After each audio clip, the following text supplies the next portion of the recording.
bonjour, c'est Mario. Et que Dieu qui t'aime te bénisse aujourd'hui. Que le Dieu de la Bible, le Dieu de mon Seigneur Jésus-Christ, hein, et Jésus c'est Dieu lui-même, sache-le, Jésus est appelé admirable, conseiller, Dieu puissant, Père éternel, prince de la paix, selon ce qui est écrit dans le livre du prophète Isaïe, chapitre 9, versets 5 et 6. Donc que Jésus te bénisse aujourd'hui. Et notre Dieu nous aime énormément de tout son cœur. Ah, c'est merveilleux, c'est merveilleux. L'amour de Dieu, c'est un Dieu d'amour. Et il est le roi. Il est un grand roi. Dieu, c'est un roi. Et c'est aussi un juge. Et c'est un Dieu de jugement aussi. Un roi dans un pays a établi des lois. N'est-ce pas? Il établit des lois. Il y a la justice. D'ailleurs, sur la terre, il y a le droit et la justice aussi. N'est-ce pas? Il y a une législation, il y a des lois, et c'est pour le bien du pays, n'est-ce pas? C'est pour le bien du royaume, n'est-ce pas? Tant que Dieu, c'est un Dieu qui a établi des lois, n'est-ce pas? Et Dieu, c'est un Dieu aussi qui doit châtier, il doit châtier les méchants, n'est-ce pas? Il doit châtier, et c'est un Dieu qui applique aussi des châtiments, des punitions. C'est un Dieu qui récompense, c'est un Dieu qui récompense, qui donne des récompenses pour à ceux qui font ce qui est nécessaire pour avoir les récompenses, n'est-ce pas? Mais c'est un Dieu aussi qui châtie aussi. C'est un Dieu qui châtie, c'est un Dieu qui punit, c'est un Dieu, ben, il a des lois, n'est-ce pas? Il a établi des lois, il a tenu des commandements et ça doit être obéi. Et nous les hommes, on a désobéi, n'est-ce pas? On a désobéi et il y a des châtiments qui sont déjà venus sur la race humaine à cause du péché d'Adam. Il y a des châtiments, il y a des malédictions, il y a des choses mauvaises qui sont arrivées. Il y a des tragédies qui sont arrivées à la race humaine. Il y a la mort qui est survenue, la mort physique, mais ce n'est pas seulement la mort physique, il y a aussi la mort spirituelle et la mort de l'âme. Il y a la mort qui est venue sur la race humaine. Il y a des châtiments qui sont venus. Il y a des châtiments qui sont venus. Et même après la mort, il y a pire que ça. Après la mort, il y a pire que ça. Mais cependant, Jésus est venu. Dieu nous a envoyé son Fils unique. Jésus. La Bible dit, Dieu a tellement aimé le monde qu'il a donné son Fils unique. Jésus. Afin que quiconque croit en Jésus, croit en lui, Jésus ne périsse point, mais qu'il ait la vie éternelle. Donc Jésus est appelé le Fils unique de Dieu dans Jean chapitre 3, verset 16. N'est-ce pas? Mais il y a une bonne nouvelle, c'est que Dieu nous donne le pouvoir de devenir enfant de Dieu par adoption. Gloire à Dieu. Et dans Jean chapitre 3, Jésus avait dit à Nicodème que pour voir le royaume des cieux et pour entrer dans le royaume des cieux, il faut naître de nouveau. On peut le lire dans l'évangile selon Jean, au chapitre 3, où Jésus avait une conversation avec un monsieur qu'on appelle Nicodème, et il avait dit à Nicodème qu'il faut naître de nouveau. Il faut naître d'eau et d'esprit. L'eau, c'est la parole de Dieu. Il faut naître de la parole de Dieu. C'est-à-dire, pour avoir cru la parole de Dieu, l'évangile de Jésus-Christ, la bonne nouvelle que Dieu a tellement aimé le monde qu'il a donné son Fils unique afin que quiconque croit en lui, le Fils unique ne périsse point mais qu'il ait la vie éternelle. L'évangile de Jésus-Christ qu'on trouve dans justement les évangiles de la Bible, on appelle évangile, c'est-à-dire le livre de la bonne nouvelle. Une bonne nouvelle. C'est une bonne nouvelle que Dieu est venu pour nous réconcilier à lui, mais on doit revenir à lui. Et Dieu nous dit de quelque chose. Hein? Il nous dit, si on vient à Jésus, on se repent, on croit en lui. Il nous dit de l'enfer de feu. C'est une prison, c'est un lieu de tourment. Et aujourd'hui, je vais vous parler de l'enfer. Je vais vous parler de l'enfer, le lieu de tourment, les châtiments de Dieu, le jugement de Dieu. Parce que il y a cette partie-là aussi. Oui, il y a le paradis de Dieu. Il y a là où il y a le trône de Dieu, mais il y a aussi l'autre côté, le lieu de châtiment, le lieu de punition. Et la Bible dit qu'il y a beaucoup de gens qui vont y aller.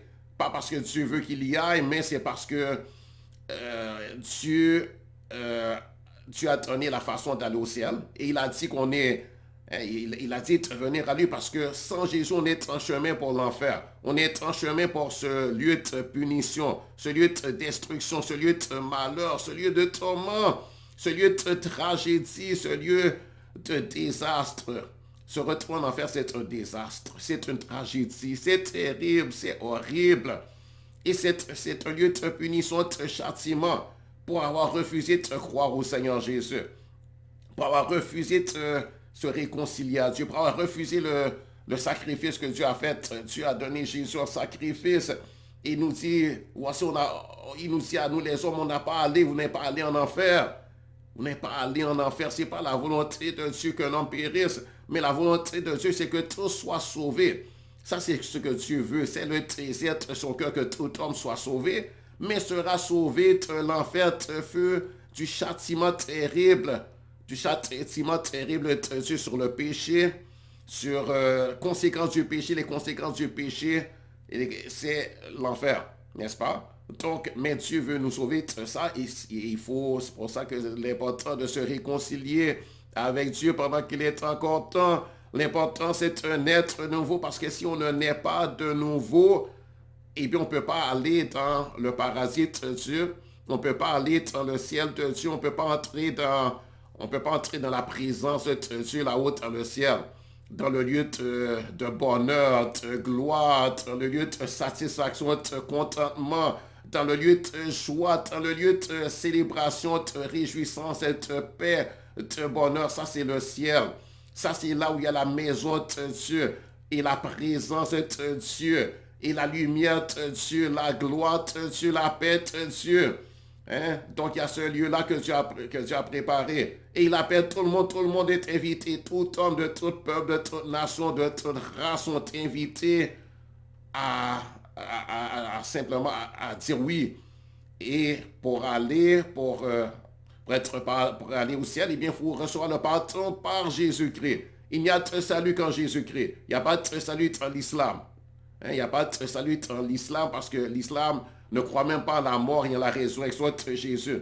Et ce monsieur-là qui est venu proclamer l'islam, il n'était pas envoyé de Dieu. Ce n'est pas Dieu qui l'a envoyé. Il prétendait qu'il est envoyé de Dieu, mais c'est faux. C'est faux, hein? Et c'est pour ça qu'il renie Jésus. Il renie la divinité de Jésus. Il renie la mort et la résurrection de Jésus. Il dit que c'est faux, mais il est dans l'erreur. Hein? C'est un faux messager. Il ne faut pas le croire, il ne faut pas le recevoir, il ne faut pas l'écouter, celui-là. Il n'y a pas de salut dans le bouddhisme non plus. Bouddha, c'est un faux prophète. C'est un faux messager, c'est un faux enseignant. Il enseignait un mensonge. Il n'y a pas de réincarnation. La réincarnation, ça n'existe pas. La Bible dit qu'il est appointé à tout homme de mourir une seule fois, après quoi vient le jugement. N'est-ce pas? Donc, Bouddha, il ment lorsqu'il dit qu'il y a réincarnation et que tu meurs et tu peux revenir sous la forme d'un chien, d'un chat, d'une mouche, d'un ver de terre, etc. Il est dans l'erreur, ou bien tu peux revenir sous la forme d'un autre homme. Il ment. Il ne faut pas le croire, c'est un menteur, Bouddha. C'est un séducteur, c'est un faux prophète. Et le monsieur se retrouve en enfer. Et si quelqu'un le suit et écoute ses enseignements, il va agir selon ses enseignements, il met sa confiance dans ses enseignements faux, dans ses messages faux, eh bien cette personne va se retrouver en enfer. Il n'y a de salut qu'en Jésus seul. Hein? En Jésus seul. Mais il faut avoir vraiment cru en Jésus. Pas seulement dire je crois qu'il existe un Jésus, sans le connaître véritablement, sans avoir une relation avec lui, sans être né de nouveau. Et la Bible dit qu'il faut naître de nouveau. Celui qui naît de nouveau, il devient une nouvelle créature. Il devient une nouvelle créature et il va naître de nouveau. Il y a un miracle qui va se faire. Il va recevoir le Saint-Esprit de Dieu qui va venir le régénérer. Le Saint-Esprit va changer sa nature à cette personne-là. Hein, ta nature va changer. Tu vas prendre la nature du Père céleste, la nature de Dieu lui-même, la nature de bonté de Dieu, son caractère. Il y a un miracle qui va se faire en toi. Ça, c'est le plus grand miracle. Ça, c'est le miracle le plus important, le plus grand miracle. Plus important que la guérison. Hein, plus important que d'avoir les yeux physiques. Par exemple, si quelqu'un est aveugle et d'être guéri de la cécité, ou bien c'est-à-dire de l'aveuglement. Hein, c'est plus important que qu'avoir les oreilles ouvertes. C'est plus important que même la résurrection, par exemple, la résurrection, c'est Lazare. Lazare était mort, il est ressuscité 4 jours plus tard. C'était très bien. Mais cependant, si quelqu'un meurt et il ressuscite et revient à la vie, mais il n'est pas né de nouveau, et il n'est pas une nouvelle créature en Jésus, il n'est pas né de l'Esprit de Dieu et de la parole de Dieu, la parole vivante et permanente de Dieu, pour avoir cru dans la mort et la résurrection de Jésus, pour s'être repenti de ses péchés, pour avoir confessé Jésus comme son Seigneur et Sauveur personnel, avoir mis sa confiance dans le sacrifice expiatoire de Jésus, pour avoir tourmenté et reçu le pardon de ses péchés, hein?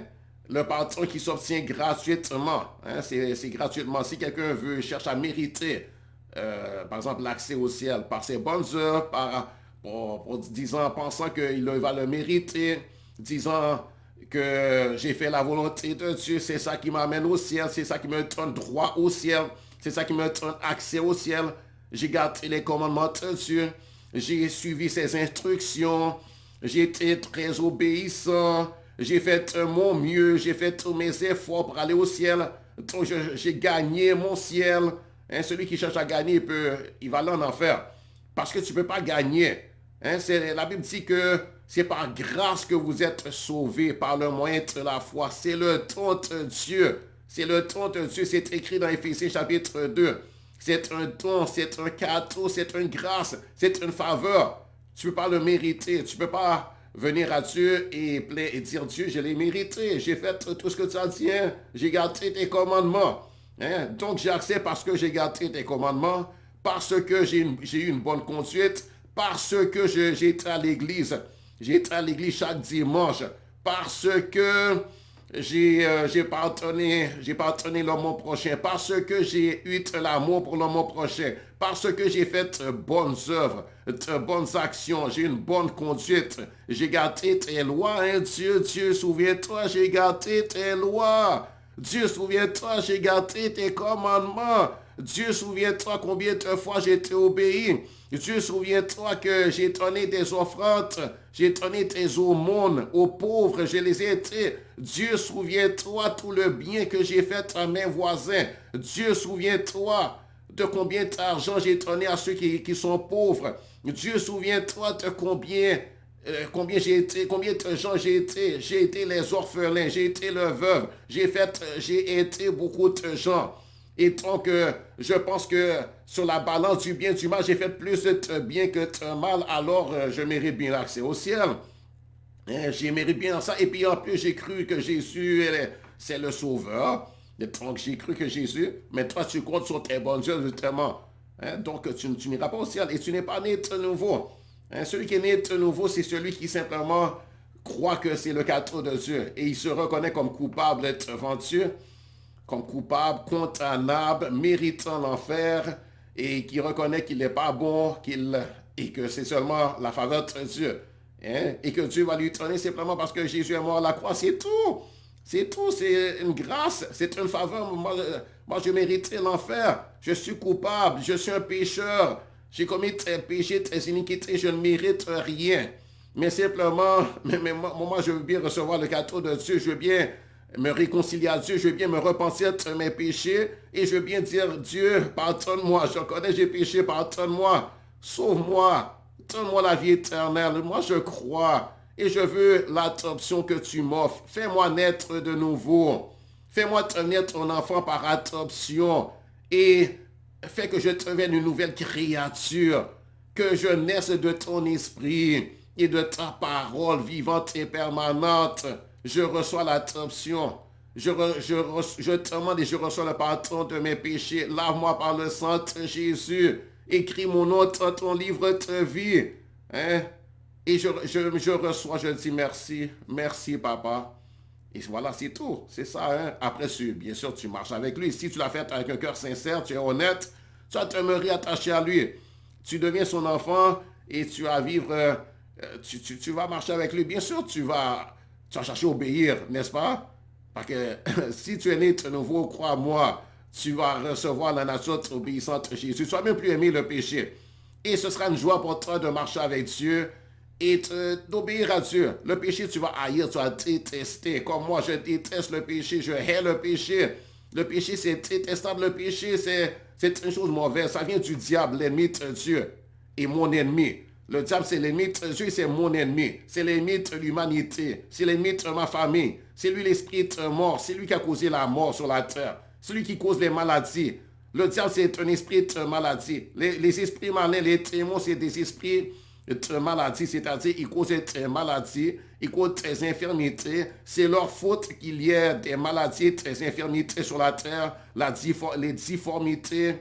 C'est leur faute. Et les démons, c'est eux qui causent le péché. C'est eux qui poussent les gens à mentir, tromper, tricher, voler, tuer les autres, commettre des meurtres.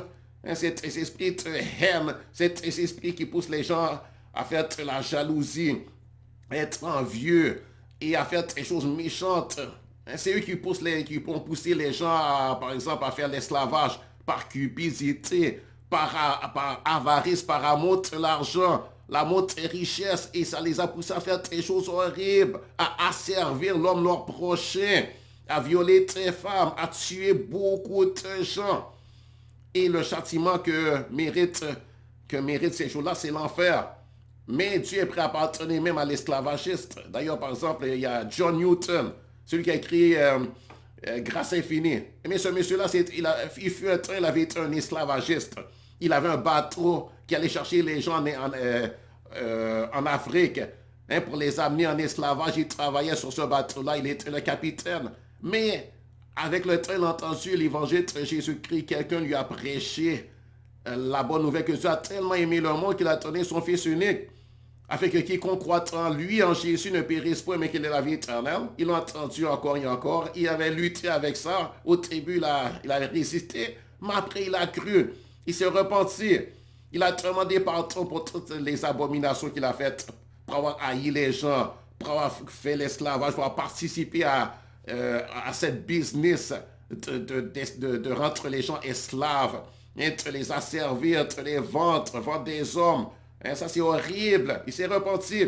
Il a demandé d'être sauvé. Il n'a pas compté sur ses bonnes œuvres, mais il a compté simplement sur la grâce de Dieu. Il a reçu le pardon. C'est pour ça qu'il a écrit Grâce infinie. Grâce infinie, oh quel beau don pour moi, pécheur qui croit. J'étais perdu, mais j'ai le pardon. Aveugle, mais je vois. Il était pécheur, il était aveugle, mais maintenant il voit. Il reconnaît qu'il est aveugle spirituellement, égaré, séduit, trompé dans l'aveuglement spirituel. C'est pour ça qu'il faisait toutes les choses qu'il faisait. Mais il s'est repenti. Il a demandé pardon, il a cru Dieu assez bon pour lui pardonner à cause de ce que Jésus a fait à la croix. Et il a échappé à l'enfer de feu. Donc maintenant, je vais vous parler de l'enfer. Où est-ce que c'est écrit qu'il y a un enfer? Donc Luc chapitre 16, à partir du verset 19, je vais vous le lire. Il dit, il est écrit, c'est Jésus qui parlait. Il dit, il y avait un homme riche qui était vêtu de pourpre et de fin lin et qui chaque jour menait joyeuse et brillante vie.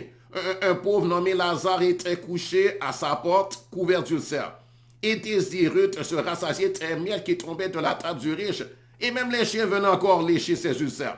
Le pauvre mourut, et il fut porté par les anges dans le sein d'Abraham. Le riche mourut aussi, et il fut enseveli. Dans le séjour très mort, il leva les yeux, et tandis qu'il était en proie au tourment, il vit de loin Abraham et Lazare dans son sein. Ici, on parle de riche. Il a levé les yeux et il a vu Abraham, père Abraham, et Lazare dans son sein. Le sein, c'est le lieu où il a été. Lazare, celui qui était pauvre, qui était misérable, qui était couvert d'ulcères. Mais c'est que Lazare, vous allez voir plus tard, c'est que Lazare avait la foi d'Abraham. Il avait cru dans le Dieu d'Abraham. Il a fait comme Abraham, il s'était repenti de ses péchés. Et ses péchés avaient été pardonnés. Je continue la lecture. Il dit donc, dans le séjour très mort, il leva les yeux, et tandis qu'il était en proie au tourment, il vit de loin Abraham et Lazare dans son sein. Il s'écria, Père Abraham, aie pitié de moi, et envoie Lazare pour qu'il trempe le bout de son doigt dans l'eau et me rafraîchisse la langue, car je souffre cruellement dans cette flamme. Abraham répondit, Mon enfant, souviens-toi que tu as reçu tes biens pendant ta vie et que Lazare a eu les maux pendant la sienne. Maintenant, il est ici consolé et toi tu souffres. D'ailleurs, il y a entre nous et vous un grand abîme, afin que ceux qui voudraient passer d'ici vers vous, ou de là vers nous, ne puissent le faire. Le riche dit, je te prie donc, Père Abraham, d'envoyer Lazare dans la maison de mon père, car j'ai 5 frères. C'est pour qu'il leur atteste ces choses, afin qu'ils ne viennent pas aussi dans ce lieu de tourment. Abraham répondit, ils ont Moïse et les prophètes, qu'ils les écoutent.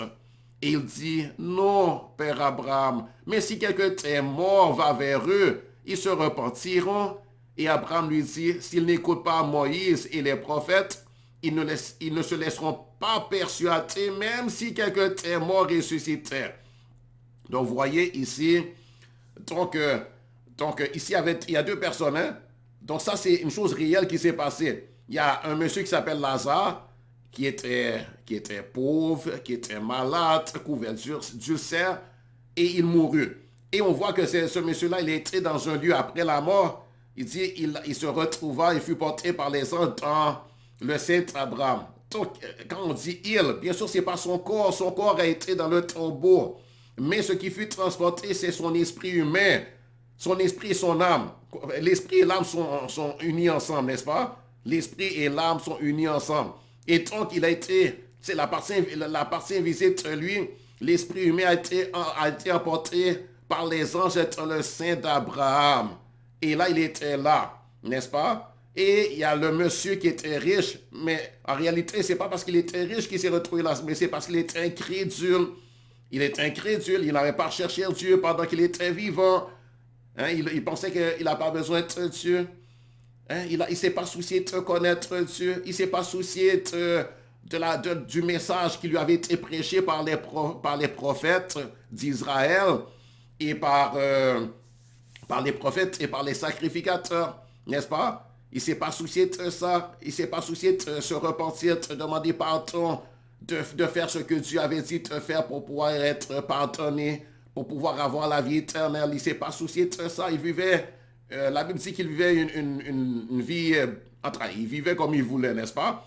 Hein, je vais vous dire comment il le dit. Il est écrit, il y avait un homme riche qui était vêtu de pourpre et de fin qui chaque jour menait joyeuse et brillante vie.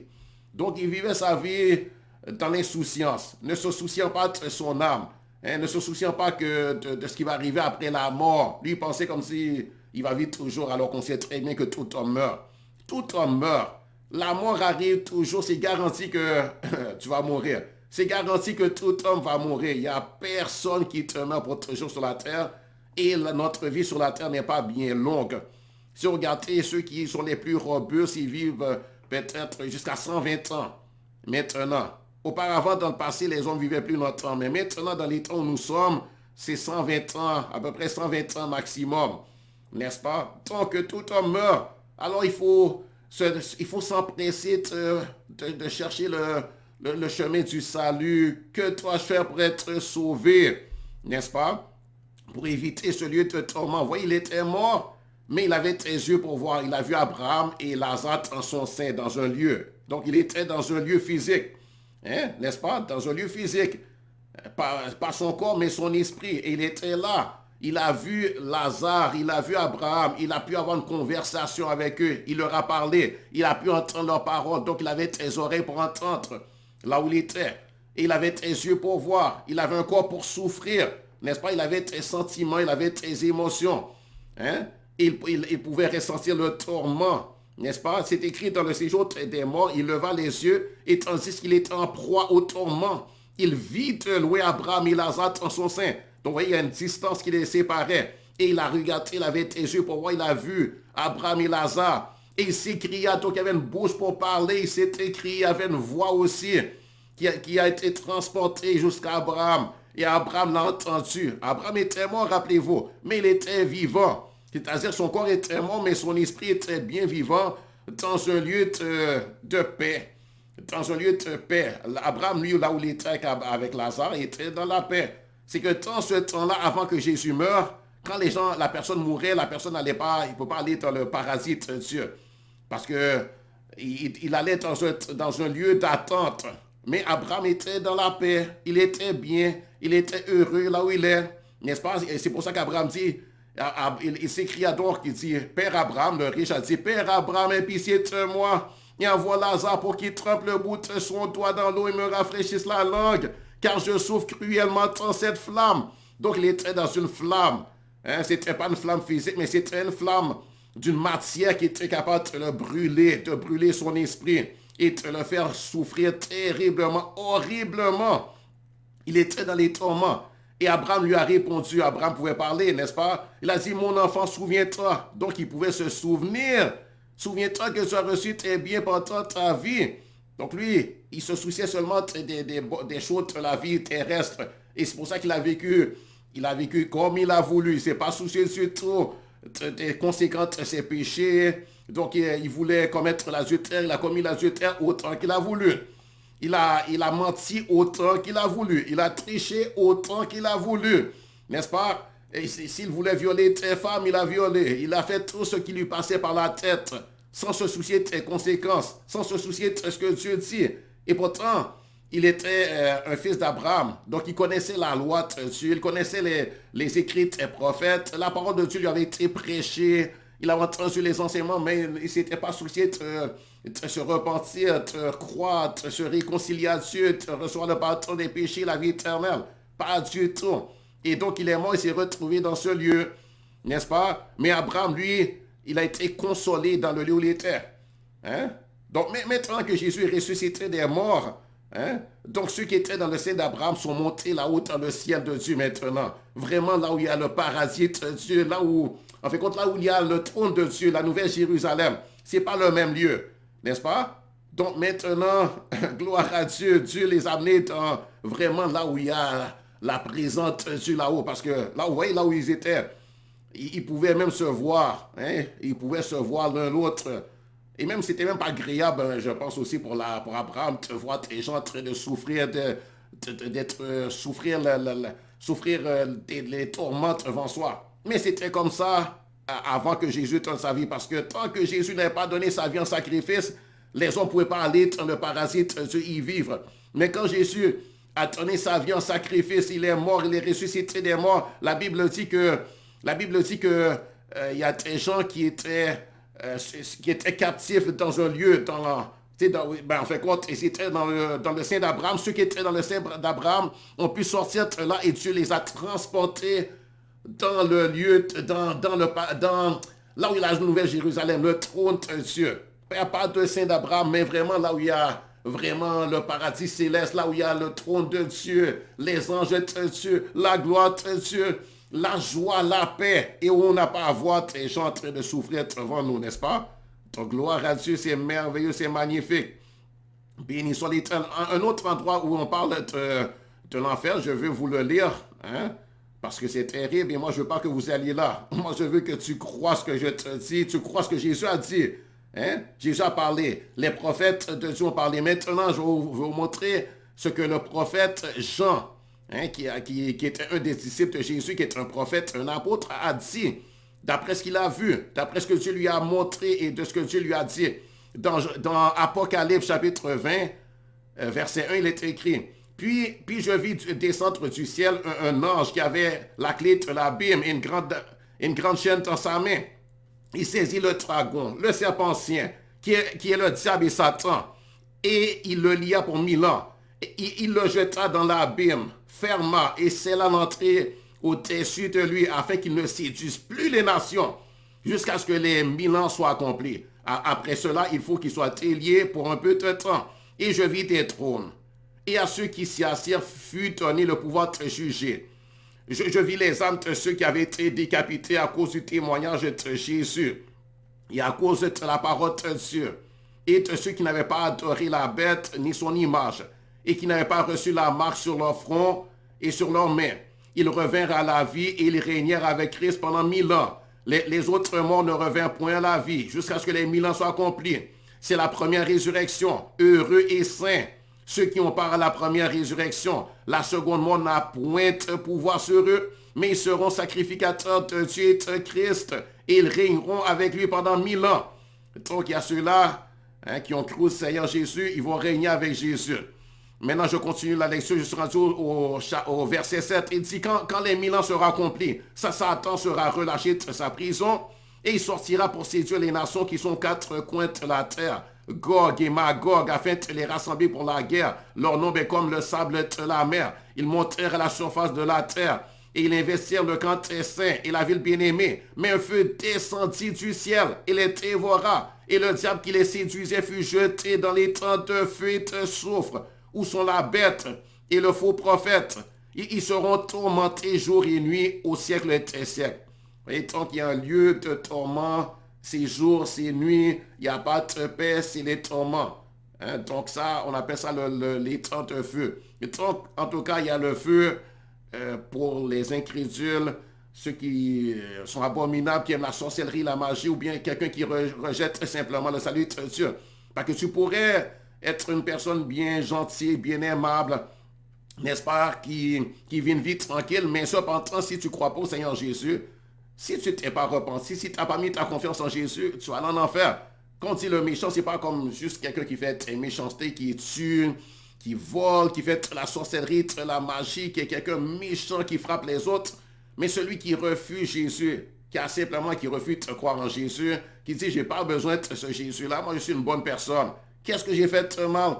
J'aime beaucoup de gens, je suis une personne bien tranquille, je n'ai tué personne, je ne suis pas un voleur, je suis quand même quelqu'un de bien, de respectable, j'ai une bonne conduite, une bonne moralité. Mais tu es un pécheur. Peu importe ta bonne moralité, tu as péché quand même, tu as péché. Il t'est arrivé de pécher, de mentir, de tricher, de voler, tu es incrédule, tu ne crois pas Dieu, déjà ça c'est péché. Tu as péché, tu es né dans le péché, tu es né souillé. Donc reconnais que tu as besoin d'être sauvé. Reconnais que tu as besoin du sauveur. Et Jésus c'est le sauveur de l'humanité.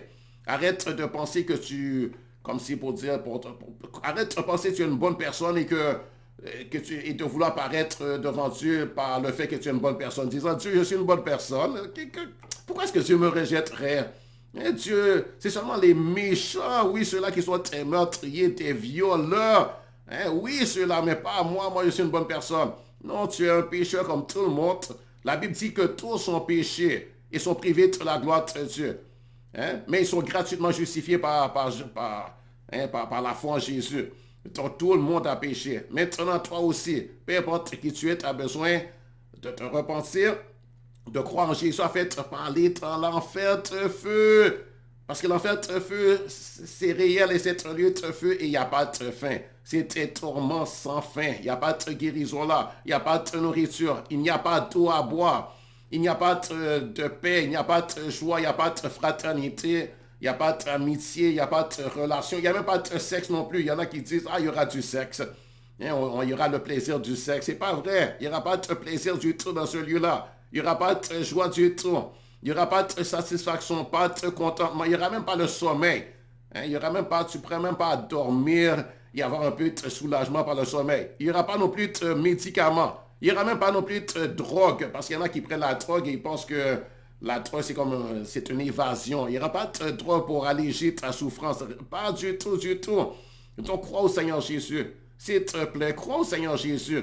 Mets ta confiance en Jésus. Et si tu veux être pardonné de tes péchés, tu veux naître de nouveau, devenir l'enfant de Dieu, une nouvelle créature en Jésus. Maintenant, ce que tu vas faire, tu vas simplement le dire à Dieu. Et tu vas répéter après moi. Crois-le dans ton cœur et répète maintenant après moi avec un cœur sincère, bien sûr. Parce que Dieu veut quelqu'un qui le fasse avec un cœur sincère. Et après, c'est qu'après, tu vas continuer à marcher avec Dieu. Tu ne vas pas lui demander pardon pour continuer à pécher comme tu veux.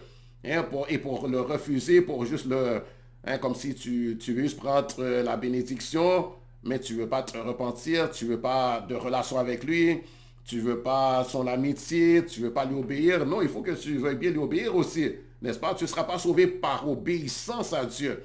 Tu ne seras pas sauvé pour avoir gardé beaucoup les commandements, mais tu seras sauvé par grâce. C'est un cadeau que tu vas recevoir, mais cependant, sois sincère.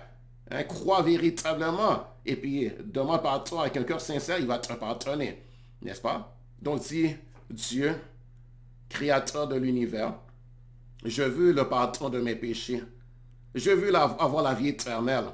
Je ne veux pas me retrouver dans l'enfer, dans le lieu de tourment, dans ce lieu de châtiment. Je ne vais pas subir les châtiments de l'enfer. Je vais être pardonné de mes péchés. Et je reconnais que je suis un pécheur comme tous les hommes. Je suis né dans le péché. J'ai été conçu dans l'iniquité. Mais tu veux que la vérité soit au fond de mon cœur.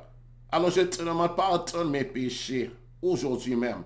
Pardonne tous mes péchés, mes blasphèmes, les mensonges que j'ai faits, les tricheries, tout le mal que j'ai fait, les péchés sexuels, les péchés que j'ai commis avec ma bouche, les péchés que j'ai commis avec mes mains, les péchés que j'ai commis dans la pensée, là où j'ai haï quelqu'un, là où j'ai eu des mauvaises pensées sur quelqu'un, là où j'ai fait la médisance. Pardonne tous mes péchés, tout ce que j'ai fait mal dans ma vie jusqu'à présent.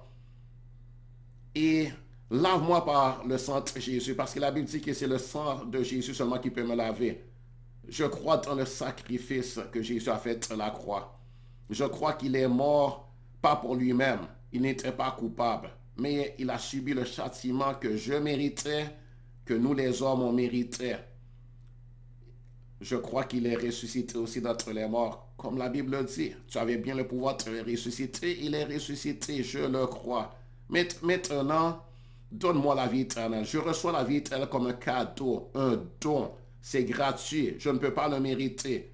Et je ne vais pas faire semblant que je peux le mériter non plus. Donne-moi la vie éternelle. Écris mon nom dans ton livre de vie. Fais-moi naître de nouveau aujourd'hui même. Fais-moi tenir ton enfant d'adoption aujourd'hui même. Fais-moi tenir une nouvelle créature aujourd'hui même. Que je devienne une nouvelle créature. Fais-moi naître de nouveau. Je veux être cette nouvelle créature. Je veux avoir un cœur nouveau, un esprit nouveau. Je veux être à ton image. Je reçois le pardon des péchés. Je reçois la vie éternelle comme un cadeau gratuit pour avoir mis ma confiance en Jésus. Et je reçois le pardon. Je reçois la vie éternelle. Maintenant même, c'est un cadeau. C'est par grâce. C'est la faveur de Dieu envers moi dont je reçois la faveur. Tu me fais miséricorde. Tu me pardonnes. Tu me sauves. Tu me sauves de l'enfer et de tous les conséquences de mes péchés. Et tu vas me garder avec toi jusqu'à la fin. Jusqu'à la fin. Moi, je veux demeurer attaché avec toi pour toujours. Et je deviens ton enfant d'adoption. Je reçois ton adoption. Tu fais de moi ton enfant d'adoption. Merci pour l'adoption. Merci pour la vie éternelle. Merci pour le pardon de mes péchés. Merci pour la joie dans mon cœur. Merci pour ton esprit que tu fais venir habiter en moi. Merci pour le Saint-Esprit. Et garde-moi avec toi toujours. Aujourd'hui, je vais passer de ta famille.